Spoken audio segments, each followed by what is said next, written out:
सभी डीएलएड साथियों को नमस्कार। आप सभी का स्वागत है मेरे चैनल पर। और फ्रेंड्स, आज के इस वीडियो में डिस्कस करने वाले हैं UP DElEd second semester math Pawan series से। आज हम बिल्कुल शुरुआत से डिस्कस कर रहे हैं, ठीक है। और फ्रेंड्स देखिए, हम लघु उत्तरीय से स्टार्ट कर रहे हैं, क्योंकि अगर हम लघु उत्तरीय क्वेश्चन डिस्कस करते हैं तो इसके साथ साथ आपका बहुविकल्पीय और अति लघु जो टाइप्स क्वेश्चन होते हैं उस तरीके से भी आप प्रिपरेशन कर सकते हो जो होती है। चलिए फ्रेंड्स स्टार्ट करते हैं, क्योंकि जो आपका गणित मैथ का पेपर होता है सबसे ज़्यादा महत्वपूर्ण है और इसमें बैक आने के चांसेस बहुत ज़्यादा बढ़ जाते हैं। लेकिन फ्रेंड्स, आप सभी को डरना नहीं है। अगर आप प्रैक्टिस करते हो गणित की इसी क्वेश्चन के आधार पे, ठीक है, तो आप सभी का बैक कभी नहीं आएगा। तो चलिए स्टार्ट करते हैं, जिसमें सबसे पहला जो आपका प्रश्न है, और वीडियो को लाइक कर दीजिए और शेयर कर दीजिए जो भी आपके फ्रेंड्स मित्र हैं। देखिए, पहला जो आपका क्वेश्चन है कि लघुत्तम समापवर्ती किसे कहते हैं। जैसे आप सभी को हम अवगत करा दें कि जो आपका यूपी डीएलएड जो डिप्लोमा कोर्स है, इसमें जो पेपर पूछा जाता है मैथ का, इसमें डिफिनीशन भी पूछ लिया जाता है। तो आपको डिफिनीशन भी याद करना होगा, जिसमें सबसे पहला पूछा है लघुत्तम समापवर्ती किसे कहते हैं। इसका जो डिफिनीशन हो जाता है वह छोटी से छोटी संख्या, बीजीय अक्षर व व्यंजक जो दो या दो से अधिक दी हुई संख्याओं, बीजीय अक्षरों या व्यंजकों में से प्रत्येक के द्वारा पूर्णतः विभाजित हो जाए, उसे ही हम क्या बोलते हैं, व्यंजक कहते हैं, अथवा संख्याओं का लघुत्तम समापवर्ती कहते हैं। अभी हम कुछ एग्जाम्पल भी देखेंगे। ये आपका डिफिनीशन है। अगला जो प्रश्न है कि महत्तम समापवर्ती से आपका क्या तात्पर्य है।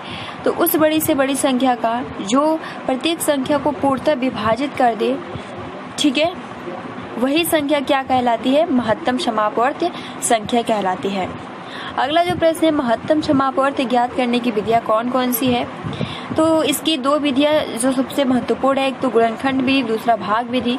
गुणनखंड विधि में किस तरीके से करते हैं, तो इस विधि के अंतर्गत सर्वप्रथम दी हुई संख्याओं को अभाज्य गुणनखंड के रूप में व्यक्त करके अभाज्य संख्याओं के घात के रूप में लिखते हैं। प्राप्त संख्याएं सभी संख्याओं के गुणनखंड में उभयनिष्ठ यानी कॉमन होती है, अर्थात सभी में होती है। वह संख्या दी गई संख्याओं का महत्तम समापवर्ती कहलाती है, ठीक है। अगर आप चाहते हो कि मैं एग्जाम्पल के थ्रू बताऊं, तो चलिए एग्जाम्पल के थ्रू अगर मैं बताऊं कि यहाँ पे गुणनखंड विधि द्वारा क्वेश्चन नंबर पहला है कि 12, ठीक है, सिंपल है, 12, 36 और यहाँ पे 48 का लघुत्तम महत्तम समापवर्ती क्या है। तो इसको किस तरीके से आप गुणनखंड विधि से निकालते हैं, आइए इसके बारे में हम चर्चा करते हैं। तो फ्रेंड्स देखिए, 12 और 36 का अगर आप सभी को महत्तम निकालना है तो सबसे पहले तो आप 12 का गुणनखंड करेंगे। 12 का जब आप गुणनखंड करेंगे तो ये जाएगा 6 बार में, फिर जाएगा 2 से 3 बार में, फिर जाएगा 3 से 1 बार में। फिर अगर आप 36 का गुणनखंड करते हो तो यहाँ पे हमने 36 रखा, ये जाएगा यहाँ से और यहाँ से हो जाएगा 18, फिर जाएगा 9 बार में, फिर 3 से जाएगा, फिर जाएगा ये 3 बार में, फिर जाएगा ये 1 बार में। फिर हम 48 का लेते हैं। ये आपको कॉपी में ऐसे ही लिखना होगा। 48 का लिखते हैं तो 48 का 2 से ही कटेगा, ये जाएगा 2 और यहाँ पे 4, फिर 2 से ये जाएगा 1 और ये जाएगा 2, फिर 2 से 6, फिर 2, ठीक है, फिर यहाँ पे 3, फिर ये 3। तो आपने देखा 4, 2 यहाँ पे है, 3, 1 है, यहाँ पे 2 है और 3। तो फ्रेंड्स अब हम क्या करेंगे, इसको इस तरीके से हम लिख लेंगे। इसको हम थोड़ा इरेज कर दे रहे हैं। फिर अब हम क्या करेंगे, यहाँ 12 का जितने भी हमने गुणनखंड कर दिया इसको हम लिख देंगे 2 इंटू 2 इंटू और 3 है। उसके बाद आपका 36 का क्या है, तो 36 का है 2 इंटू 2 इंटू, उसके बाद यहाँ पे है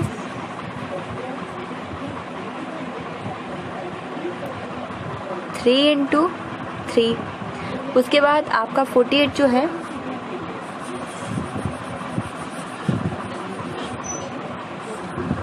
यहाँ पे 48 जो है वो है 2 इंटू 2 इंटू 2 इंटू, क्योंकि 4 2 है, ठीक है, तो 1 मिनट।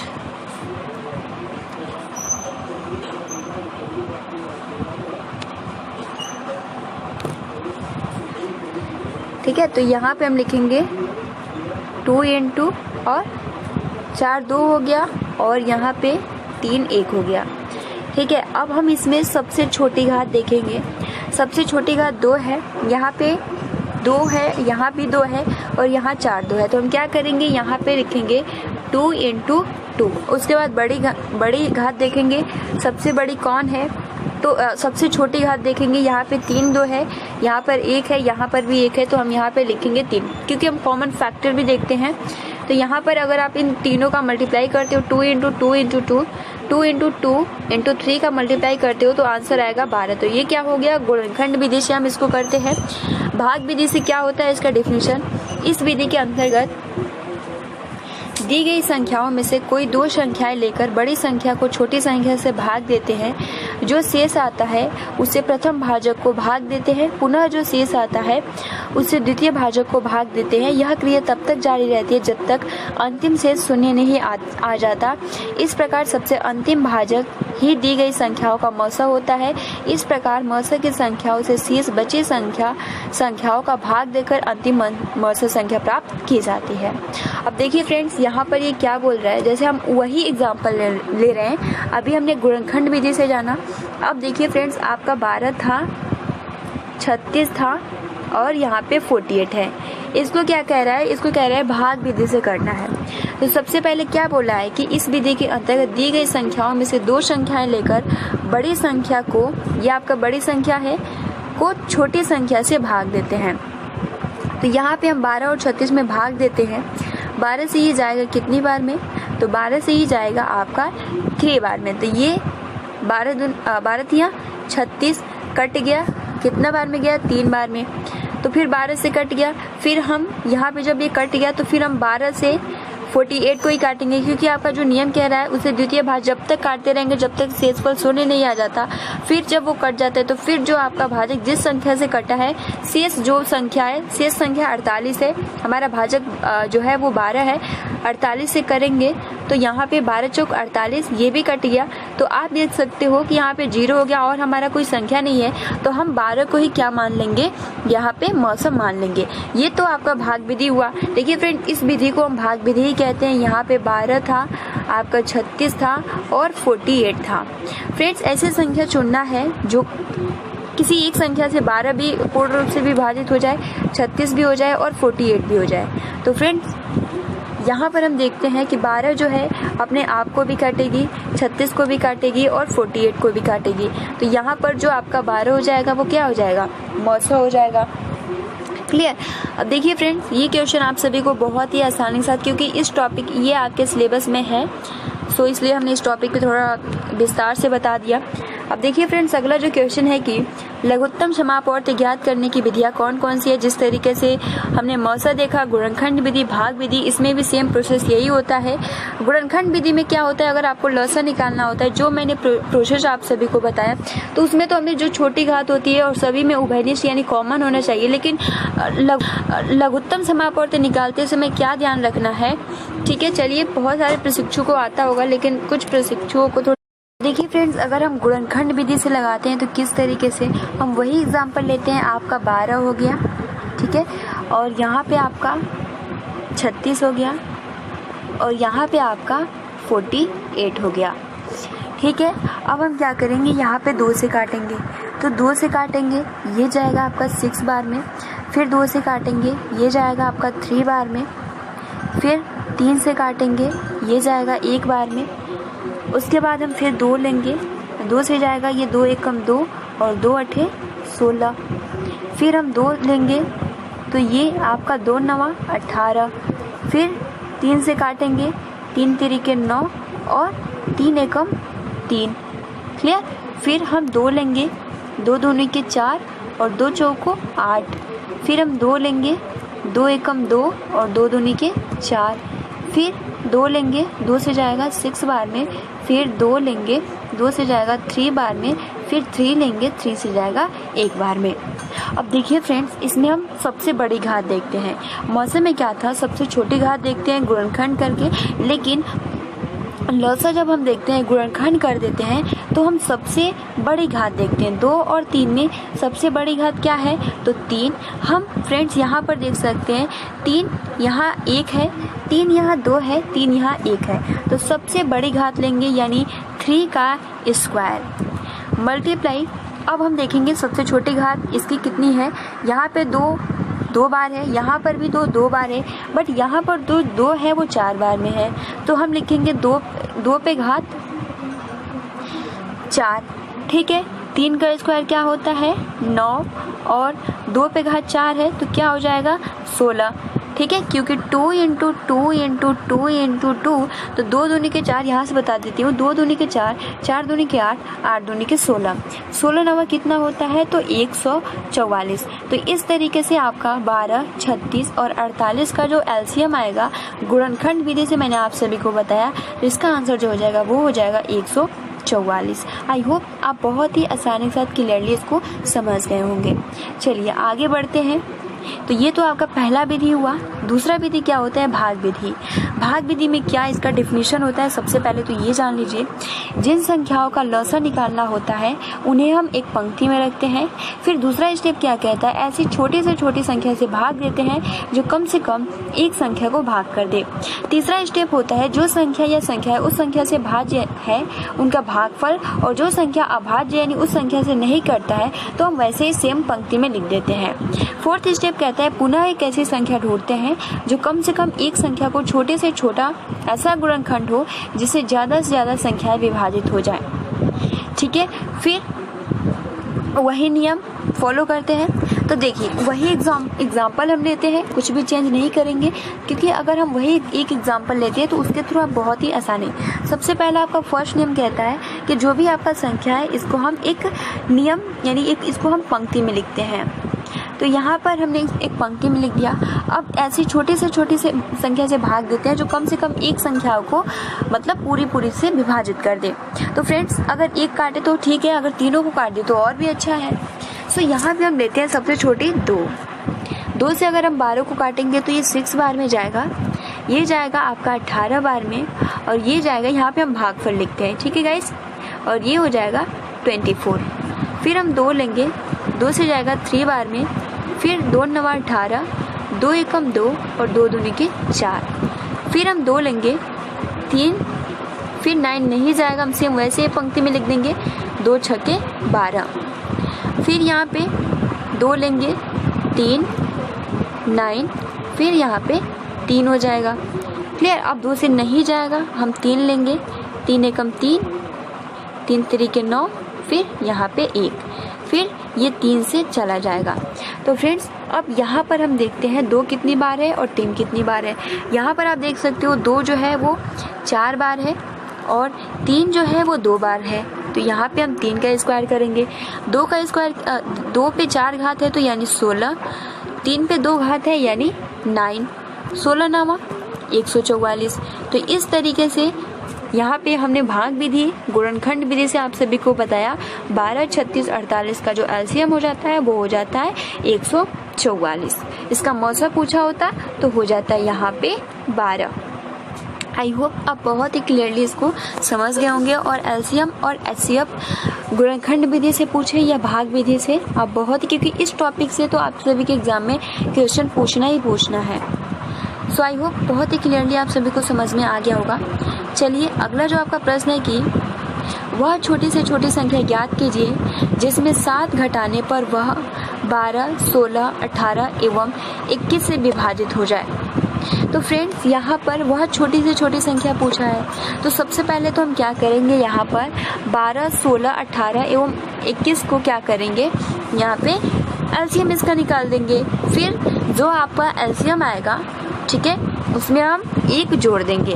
फिर जब आप उससे मतलब भाग देंगे तो क्या आएगा, हर एक दशा में, यानी अगर आप जिसमें 7 घटाने पर क्या होता है 12, 16 एवं 21 से पूर्ण रूप से विभाजित हो जाता है। ठीक है, तो आई होप आप बहुत ही क्लियरली समझ गए होंगे। अब चलिए स्टार्ट करते हैं। ठीक है, तो यहाँ पर सबसे पहले तो आप भाग विधि से इसका एलसीएम निकाल लीजिएगा। ठीक है, यहाँ पे आपका जो हो जाएगा 12, 16 और 18, 21 का एलसीएम निकालेंगे तो ये जाएगा 6 बार में, ये जाएगा 2 8 16, फिर 2 9 18, फिर 21 नहीं जाएगा, हम सेम वैसे ही लिख देंगे। फिर हम 2 से करेंगे, ये जाएगा 3 बार में, 2 से जाएगा 4 दूनी के 8 हो जाएगा, फिर 9 नहीं जाएगा, 21 भी नहीं जाएगा, हम सेम वैसे ही लिख देंगे। फिर 4 1 जाएगा तो हम 2 लिखेंगे, फिर 9, फिर 21। तो इस तरीके से पूरा प्रोसेस रहेगा। उसके बाद जो भी आपका अंक आएगा उसे मल्टीप्लाई कर देंगे, 2 पे घात 4 मल्टीप्लाई 3 का स्क्वायर और 7। तो फ्रेंड्स अभी तो ये 144 हो जाएगा और 144 का आप 4 में मल्टीप्लाई कर दीजिए। तो जब आप 144 का 4 में मल्टीप्लाई करेंगे, ठीक है, तो यहाँ पे हो जाएगा 16, हासिल कितना होगा 1, फिर 16 हासिल कितना होगा यहाँ पे 1, 4 एकम 4 और यहाँ पे जो हो जाएगा 144 का अगर आप मल्टीप्लाई करते हो तो हो जाएगा यहाँ पे 576। ठीक है, उसके बाद देखिए फ्रेंड यहाँ पे सॉरी 7 है, हमने 4 से मल्टीप्लाई कर दिया, बट कोई नहीं, यहाँ पे हम रखते हैं। ठीक है, रखते हैं यहाँ पे हम लोग 7। ठीक है, यहाँ पे हम लोग रखते हैं 7 और मल्टीप्लाई करते हैं तो 7 चौक कितना होगा 28, लिखेंगे 8, हासिल क्या होगा हमारा 2, फिर 7 चौक 28। ठीक है, 28 था, 28 में 2 जोड़ेंगे तो यहाँ पे 30 हो जाएगा, 30 का हो जाएगा यहाँ पे 0, हासिल कितना है हमारा 3, 7 एकम 7, 7 3 कितना होता है 10। तो इस तरीके से इसका जो एलसीएम आ गया 10, यानी आप कह सकते हो 1008। अब क्या कह रहा है कि वह छोटी से छोटी संख्या ज्ञात कीजिए जिसमें 7 घटाने पर वह 12, 16, 18 एवं 21 से विभाजित हो जाए। तो फ्रेंड्स इसको अब क्या करना है कि फ्रेंड्स यहाँ पे क्या बोला है घटाने को, यानी अगर आप यहाँ पे जो हमारा लघुत्तम समापवर्तक आया है 1000 क्या है 1000 आपका आई थिंक 8 आया है। ठीक है, इसमें आप +7 कर देंगे तो यहाँ पर जो हो जाएगा 1015। जब आप इसका डिवाइड करेंगे 12 से तो यहाँ पे अगर आप चलिए इसका हम लोग डिवाइड भी कर देते हैं। ठीक है, हाँ 1015 ही आया है। सो अब हम इसको 12 से डिवाइड करते हैं। 1015 12 से डिवाइड करेंगे तो देखिएगा जो 7 है वो हर एक संख्या से 7 ही आएगा। ठीक है, यानी आप 16 से डिवाइड करेंगे 18 से तो देखिए यहाँ पे हम सबसे पहले 101 है तो हम यहाँ पे क्या करेंगे 12 जो आपका 12 अट्ठे होता है क्या 96। ठीक है, तो 12 अट्ठे हम 96 यहाँ पे लिखेंगे, यहाँ पे भागफल और 11 में से 6 जाएगा तो वो हो जाएगा यहाँ पे 5 और यहाँ पे 9 से 9 कट जाएगा, फिर 55, फिर 12 चौक 48 हो जाएगा और ये हो जाएगा 4, 15 में से 8 जाएगा तो हो जाएगा 7, 7 से यहाँ पे क्योंकि 15 में से 8 जाएगा 7 और 4 से 4 कट जाएगा। इस तरीके से आप देखते हो 7 आ गया। उसी प्रकार से आप 16 करते हैं तो उसी प्रकार से सेम प्रोसेस आएगा। तो इस तरीके से भी क्वेश्चन पूछे जाते हैं जिसको आप आसानी से सॉल्व कर सकते हो। देखिए अगला जो क्वेश्चन है कि 156, 221, 364 का महत्तम समापवर्तक क्या होगा। तो इसको फ्रेंड सॉल्व करने के लिए सिंपल भाग विधि से आप करो या फिर गुणनखंड विधि से या फिर आपको जो अच्छा लगे आप इसको बहुत ही ईजिली तरीके से कर सकते हो। यहाँ पर आप देख सकते हो 156 यानी 221 156 का अगर 2 में मल्टीप्लाई करते हो तो 2 से 21 से ज़्यादा हो जाएगा, इसलिए हम इसको एक मर्थ में ले जाएंगे। फिर 221 में से 156 को जब हम घटाते हैं तो 65 आएगा। फिर हम 65 जो है इस भाजक से भाग देते हैं 156 से। ठीक है, यानी 156 में 65 से भाग देते हैं तो यहाँ पे 65 दूनी 130, 65 में 3 का मल्टीप्लाई करेंगे तो 156 से ज़्यादा हो जाएगा, इसलिए हम 2 में मल्टीप्लाई किए हैं। ठीक है, फिर 156 में 30 को घटाएंगे तो 26 हो जाएगा, 26। फिर आपका भाजक लिखेंगे, जब तक हम भाजक, क्योंकि हमारा जो नियम था जब तक 0 नहीं आ जाता, जब तक कट नहीं जाता तब तक हम उसको भाग देते ही रहेंगे। ठीक है, तो यहाँ पे पूरा प्रोसेस सेम इसी तरीके से किया गया। आप देख सकते हो 13 से 26 जैसे ही कट गया तो फिर हम क्या करेंगे, जब हमें पता चल गया 13 से कट जाएगा तो नेक्स्ट जो आपकी संख्या 364 है तो हम 13 से डिवाइड कर देंगे। 100% कन्फर्म है कि उससे कट जाएगा। तो इस तरीके से यहाँ पर जो इसका मसो हो जाएगा वो हो जाएगा आपका 13। ठीक है, आप गुणनखंड विधि से भी कर सकते हो क्योंकि हमने आप सभी को बहुत ही अच्छे से क्लियरली समझाया था। ये देखिए गुणनखंड विधि से सॉल्व हुआ है। सबसे पहले आप देख सकते हो 12 और 9 25 का लसा क्या होगा, तो 12 और 9 और 25 का लसा जो हो जाएगा यहाँ पे आप देख सकते हो कि 12 का जो हो जाएगा, क्योंकि आप जैसे ही गुणनखंड करेंगे तो 2 × 2 × 2 जिस तरीके से 2 स्क्वायर लिख सकते हो। 9 का 3 × 3 तो यहाँ पे सिंपल इसका जो आंसर हो जाएगा 900। ठीक, आई होप कि आप समझ गए होंगे, इसलिए मैं इस पर थोड़ा कम टाइम दे रही हूँ। अब देखिए फ्रेंड्स, अगला जो प्रश्न है कि कॉपियों की वह छोटी से छोटी संख्या ज्ञात करें कीजिए जो 3, 6, 12 व 15 बंडलों में अलग अलग किंतु बराबर बराबर बांटी जा सके। तो यहाँ पर बराबर बराबर बांटी जा सके और छोटी से छोटी पूछा है। तो जब छोटी से छोटी जब पूछे तो हमें पता है कि एलसीएम है, तो यहाँ पे एलसीएम निकाल दीजिए, आंसर आ जाएगा 60। क्लियर। अगला जो प्रश्न है कि यदि किसी प्रश्न के चारों संक्रियाओं का समावेश हो तो उन्हें किस प्रकार हल किया जाता है। तो फ्रेंड्स, यदि किसी प्रश्न में चारों संक्रियाओं का समावेश हो तो हल करने के लिए निम्न सूत्र का प्रयोग करते हैं, जिसमें आपका बोडमास, सबसे पहले तो जो भी आपका बोडमास कोष्टक, ठीक है, रेखा जो होता है, जैसे बार ब्रैकेट जो होता है, इस तरीके से, जैसे कोई फॉर एग्जांपल आपका अंक दे देता है 2, 9 × 6 डिवाइड 4 और यहाँ पे क्या कर देता है, बार दे देता है, ठीक है, प्लस 11। यहाँ पर जब बार दे देगा तो सबसे पहले हम इसको सोल्व करेंगे, फिर इसको। तो इस तरीके से यहाँ पे पहले बोला है v, फिर b से होता है आपका ब्रैकेट्स यानी कोष्टक, फिर o से होता है ऑफ यानी का, के की यानी आप सिंपल कर सकते हो मल्टीप्लाई, और d से होता है भाग डिवीज़न, m से होता है मल्टीप्लिकेशन, a से होता है एडिशन और s से होता है सब्ट्रैक्शन। ठीक है, तो ये आप सभी को इससे पहले से ही पता हो क्योंकि ये बहुत ज़्यादा महत्वपूर्ण है।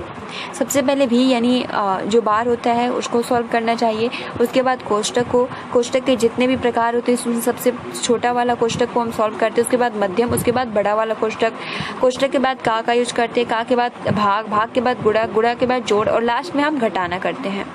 अब देखिए फ्रेंड्स, उसी से रिलेट करके आपके सामने क्वेश्चन है 1 प्लस ब्रैकेट में 2 + 3 - 1, क्योंकि हमारा सबसे पहले मध्यम वर्ग का कोष्टक है तो हम इसको सॉल्व करेंगे। तो आप सभी को पता है कि हमारा इसमें भी हम प्लस देखेंगे, तो 3 और 2 को जब हम जोड़ेंगे तो क्या हो जाएगा 5, ठीक, और 5 - 1 यानी क्या हो जाएगा यहाँ पे 4। अब यहाँ पे 4 हो गया, यहाँ पे 1, तो इसका आंसर क्या आ जाएगा 5, जैसे आपके सामने लगा हुआ है। चलिए इसको मैं बता दे रही हूँ ताकि आप सभी को दिक्कत ना हो। आपके सामने क्या है, यहाँ पर है आपका 1 + 2 + 3 - 1। हम क्या करेंगे, यहाँ पर सबसे पहले इस वाले ब्रैकेट को सॉल्व करेंगे। तो जब हम यहाँ पे इस ब्रैकेट को सॉल्व करेंगे, यहाँ पे लिख दे रहे हैं 1 प्लस, फिर ये ब्रैकेट हो गया 2 + 3 कितना होगा 5 - 1, और हम ये ब्रैकेट बंद कर देंगे और फिर ये वाला, फिर हम क्या करेंगे 1 + 5 में से 1 जाएगा तो कितना होगा 4, ठीक, क्योंकि ये ब्रैकेट पूरा खत्म हो गया। 4 और 5 कितना होता है, तो यहाँ पे 4 और 1 5 होता है, तो ये हमारा आंसर आ गया। अगला देखिए फ्रेंड्स, अगला जो आपका प्रश्न है कि निम्न दी जा रही संख्याओं का जोड़ कीजिए, जो कि आप बहुत ईजिली तरीके से इसको कर सकते हो। मुझे नहीं लगता इसको बता। देखिए फ्रेंड्स, ये वाला जो क्वेश्चन है ये सिंप्लीफिकेशन का क्वेश्चन है और 2017 का पूछा हुआ क्वेश्चन है। तो आपके सामने ये क्वेश्चन शो हो रहा है, ठीक है, 80 माइनस बड़ा वाला ब्रैकेट है 56 माइनस मध्यम वर्ग का कोष्टक है 7 × 8 प्लस छोटा वाला कोष्टक है 13 - 2 × 5, छोटा वाला कोष्टक क्लोज, मध्यम वर्ग का कोष्टक क्लोज एंड बड़ा वाला कोष्टक क्लोज। तो सबसे पहले आप सभी को पता है कि छोटा वाला कोष्टक को हम सॉल्व करेंगे।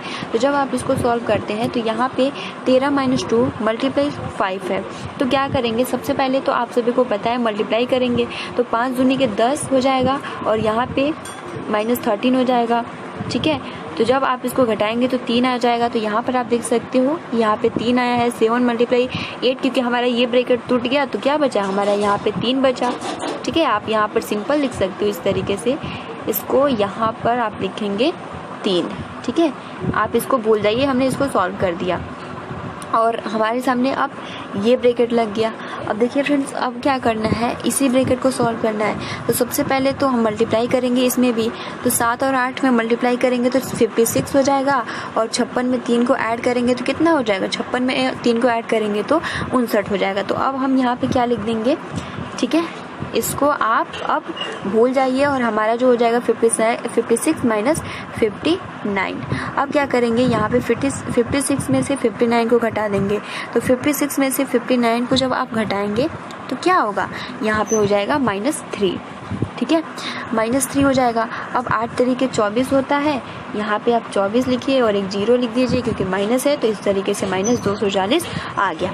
तो आप सभी को अगर सिंप्लीफिकेशन का क्वेश्चन अगर आप बोर्ड मार्क्स नियम पता होगा तो बहुत ईजिली तरीके से सॉल्व कर सकेंगे। सबसे पहले तो हम इसको सॉल्व करेंगे, फिर इसको, फिर हम यहाँ पर आएंगे, ठीक है। तो इसका जो आंसर हो जाएगा -240। अब देखिए फ्रेंड्स, वही सेम सिंप्लीफिकेशन का क्वेश्चन है, मैं आप सभी को बता दे रही हूँ किसको सबसे पहले सॉल्व करना है, क्योंकि ये भी ब्रैकेट में है, ये भी ब्रैकेट में है, ठीक है, ये भी ब्रैकेट में है, क्योंकि ये ब्रैकेट में इस वाले ब्रैकेट में है, तो आप इसको सॉल्व कर सकते हो। तो यहाँ पर आप देख सकते हो कि यहाँ पे 3 - 5 है, ठीक है, 3 - 5 है, और यहाँ पे तो सबसे पहले आप क्या करेंगे, 5 में से 2 जाएगा तो क्या बचेगा, यहाँ पे 2। तो अब यहाँ पे आप देखेंगे माइनस और माइनस क्या हो जाएगा, प्लस, तो यहाँ पे हो जाएगा 2 + 2, ठीक है, इस तरीके से हो जाएगा। तो यहाँ पर जैसे यहाँ पर जो चित्र लगा है इसके थ्रू आप बहुत आसानी से समझ सकते हैं। जैसे यहाँ पे देख सकते हो 2 + 2, क्योंकि यहाँ पे माइनस है और यहाँ पे माइनस, 5 में से 3 तो हम घटाएंगे 2 आएगा, लेकिन जब इस ब्रैकेट को हम तोड़ेंगे तो यहाँ पे माइनस है, यहाँ पे माइनस है, तो प्लस हो जाएगा, तो 2 + 2 हो जाएगा, ठीक है। फिर अगर हम इसकी बात करें, ठीक है, तो 2 और 2 कितना होता है, 4, ठीक है, और जब 2 और 2 4 होता है, और यहाँ पे हो जाएगा -4, देखिए यहाँ पे लगा हुआ है, तो -4 देख सकते हो, यहाँ पे -4 हो जाएगा। फिर हम क्या करेंगे, यहाँ पर इसका मल्टीप्लाई करेंगे, तो -5 और -4 में अगर आप मल्टीप्लाई करेंगे, क्योंकि -5 और -4 में जब आप मल्टीप्लाई करेंगे, माइनस माइनस का सबसे पहले करेंगे तो प्लस हो जाएगा, और 5 का मल्टीप्लाई करेंगे तो 20 और -4। इतना क्लियर हुआ। 20 में से 4 को घटा दीजिए, 16 हो जाएगा। अब यहाँ पे देखते हैं, तो यहाँ पर अगर आप देखेंगे कि 6/2 है, -6 है, तो हम अब इस 16 को छोड़ देंगे क्योंकि इसमें कोई भी ब्रैकेट नहीं है। अब देखिए फ्रेंड्स, यहाँ पे -6/2, तो जब आप 2 में 6 का भाग देंगे तो क्या आ जाएगा, -3। अब यहाँ पे जब आप ब्रैकेट हटाएंगे तो यहाँ पे -12 + -3, और यहाँ पे आप सभी को पता है -16 है, ठीक है। तो यहाँ पे 12 और 3 को हम जोड़ लेंगे, क्योंकि माइनस माइनस है तो जोड़ेंगे तो प्लस हो जाएगा। तो 12 और 3 कितना हो जाएगा, 15, क्योंकि हम 12 के सामने माइनस का चिन्ह लगा है। 12 और 3 में सबसे बड़ा कौन है, माइनस, तो इसलिए हम यहाँ पे लिखेंगे माइनस, और 12 और 3 को जोड़ा तो हमारा 15 आ गया। -16 है तो हम यहाँ पे 16 लिख देंगे। -16, -15 और -16, जब इसको आप घटाएंगे तो क्या आ जाएगा, क्योंकि घटा नहीं सकते, क्यों, क्योंकि यहाँ भी माइनस, यहाँ भी माइनस, तो प्लस हो जाएगा। तो 15 और 16 31 हो जाएगा। और माइनस का चिन्ह हम क्यों लगाएंगे, क्योंकि 16 जो है, 15 और 16 में सबसे बड़ा संख्या कौन है, 16 है। 16 के सामने कौन सा चिन्ह लगा है, माइनस, तो इसलिए यहाँ पर -31। तो बहुत सिंपल है, इसको आप बहुत ईजिली तरीके से कर सकते हो, ठीक है। और देखिए फ्रेंड्स, अगला जो आपका क्वेश्चन है कि यहाँ पर भी इसको आप सिंप्लीफिकेशन का ही क्वेश्चन है, जो 2019 का पूछा हुआ प्रश्न है, ठीक है। तो सबसे पहले हम क्या करेंगे, इसको हम जो ब्रैकेट में है इसको अलग, यहाँ पे माइनस है, इधर करेंगे तो प्लस हो जाएगा, ठीक, यहाँ माइनस है, यहाँ प्लस हो जाएगा, ये प्लस है, माइनस है। तो इस तरीके से ये बहुत सिंपल क्वेश्चन है, सिंप्लीफिकेशन का क्वेश्चन है, आप इसको आसानी के साथ कर सकते हो। अब एक एक क्वेश्चन हम कई बार डिस्कस करेंगे तो फिर बहुत ज़्यादा टाइम लगेगा, ठीक है। अब देखिए फ्रेंड्स, अगला जो आपका प्रश्न है कि संख्या एवं संख्यांक को समझाइए।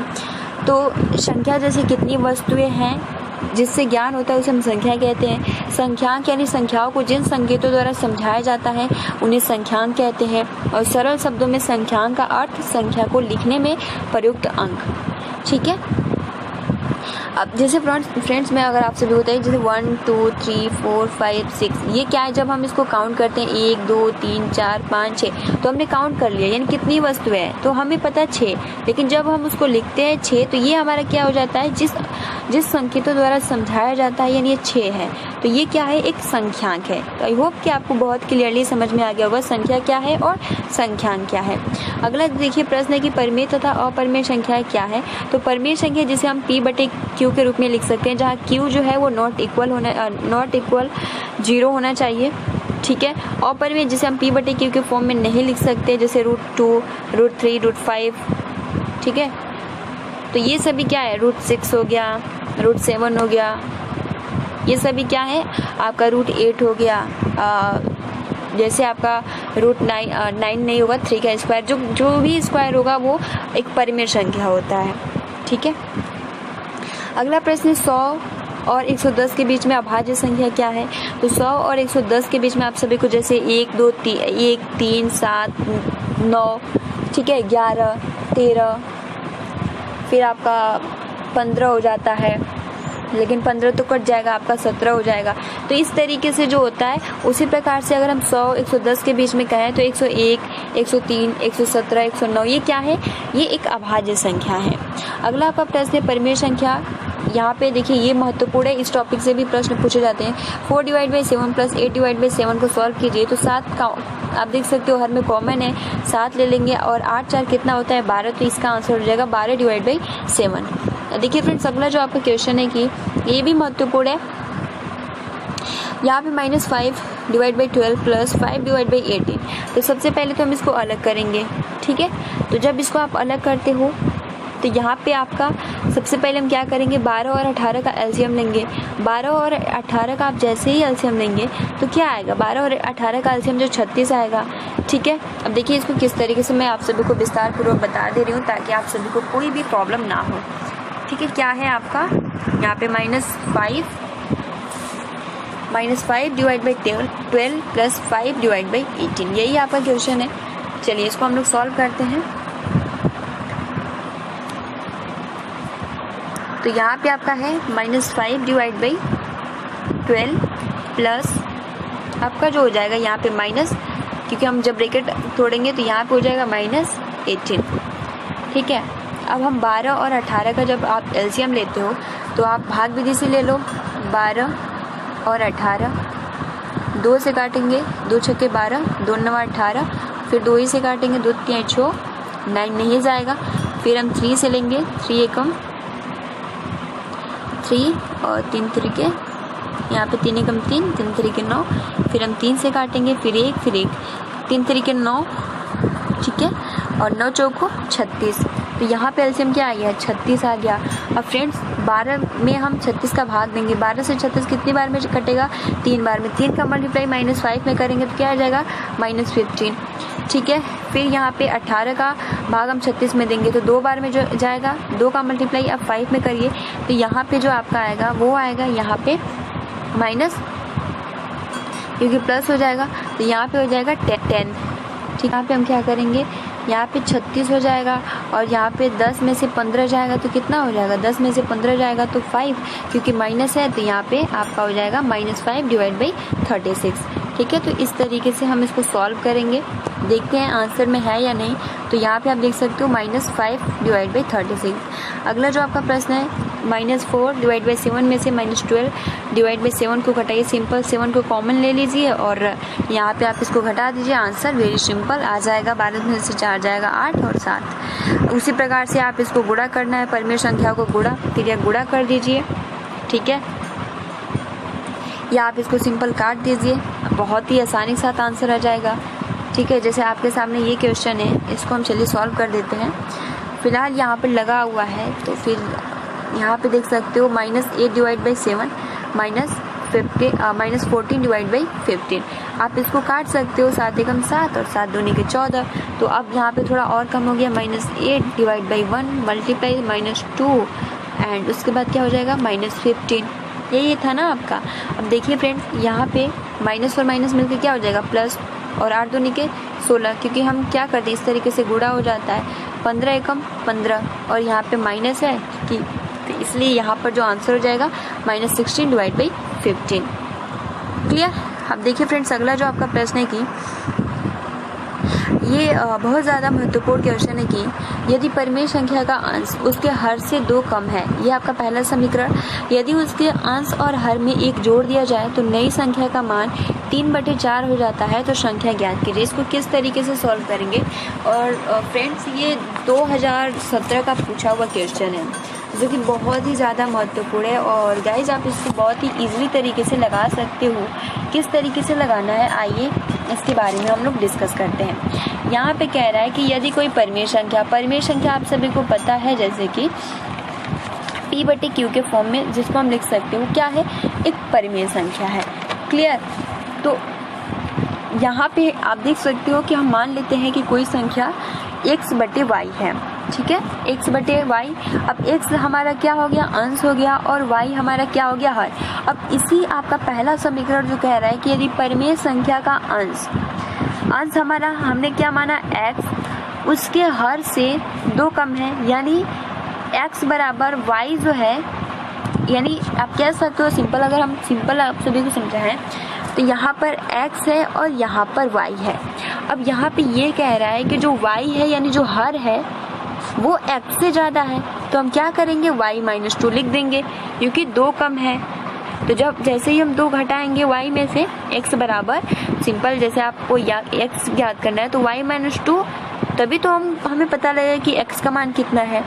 तो यहाँ पे सबसे पहला हमने क्या माना, हमने माना कि कोई यदि एक परिमेय संख्या हमने माना x बटे y, हमारा जो अंश है वो x है और हमारा हर जो है y है, क्योंकि हर से क्या है, जो x है वो 2 कम है, अंश कम है। तो हम इस तरीके से x बराबर y - 2, ये हमारा पहला समीकरण हो गया। ये बहुत ज़्यादा महत्वपूर्ण है, आई होप इसको आप समझ गए होंगे। अब हम क्या करेंगे, नेक्स्ट पेज पे बढ़ते हैं, ठीक है। दूसरा स्टेप देखिए क्या कह रहा है, यदि उसके अंश और हर में 1 जोड़ दिया जाए, तो अंश और हर में 1 जोड़ दिया जाए, जैसे हमारा अंश x है और y हमारा हर है, तो x + 1 और y + 1 हम कर देंगे। तो यहाँ पे कह रहा है, देखिए अगर जोड़ दिया जाए तो 3/4 हो जाता है, तो वो संख्या ज्ञात कीजिए। तो फ्रेंड्स यहाँ पर आप देख सकते हो अंश और हर में 1 जोड़ने पर 3/4 हो जाता है। तो x हमारा मतलब अंश x है और y हर है, तो x + 1, क्योंकि उसने खुद बोला है तो x + 1 और y + 1 जब हम जोड़ते हैं तो वो कहता है कि 3/4 हो जाता है। तो इसमें समीकरण 1 में x का मान रखने पे, x का मान हमारा क्या था, x बराबर y - 2 हमारा समीकरण फर्स्ट था, ठीक है। तो देख सकते हो यहाँ पे वही सेम रखा है, क्लियर। यहाँ पे x का मान रखा है, तो जब x का मान रखा है यहाँ पे फर्स्ट वाले में, तो y - 2 + 1, क्लियर। अब यहाँ पे देखिए, यहाँ पे जो y - 2 है ये x का मान है, आई होप कि आप समझ रहे होंगे। और इसके बाद +1 और y + 1 बराबर 3/4। अब देखिए इसको हम घटाएंगे तो -2 + 1, जब इसको हम घटाएंगे तो क्या हो जाएगा, 1 हो जाएगा। तो इस तरीके से y - 1 और y + 1 बराबर क्या हो जाएगा, 3/4।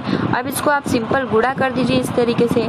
तो यहाँ पे जब आप गुणा करेंगे इस तरीके से, तिर्यक हम गुणा कर देते हैं, क्रॉस गुणा, तो 4y माइनस हो जाएगा, 4y - 4।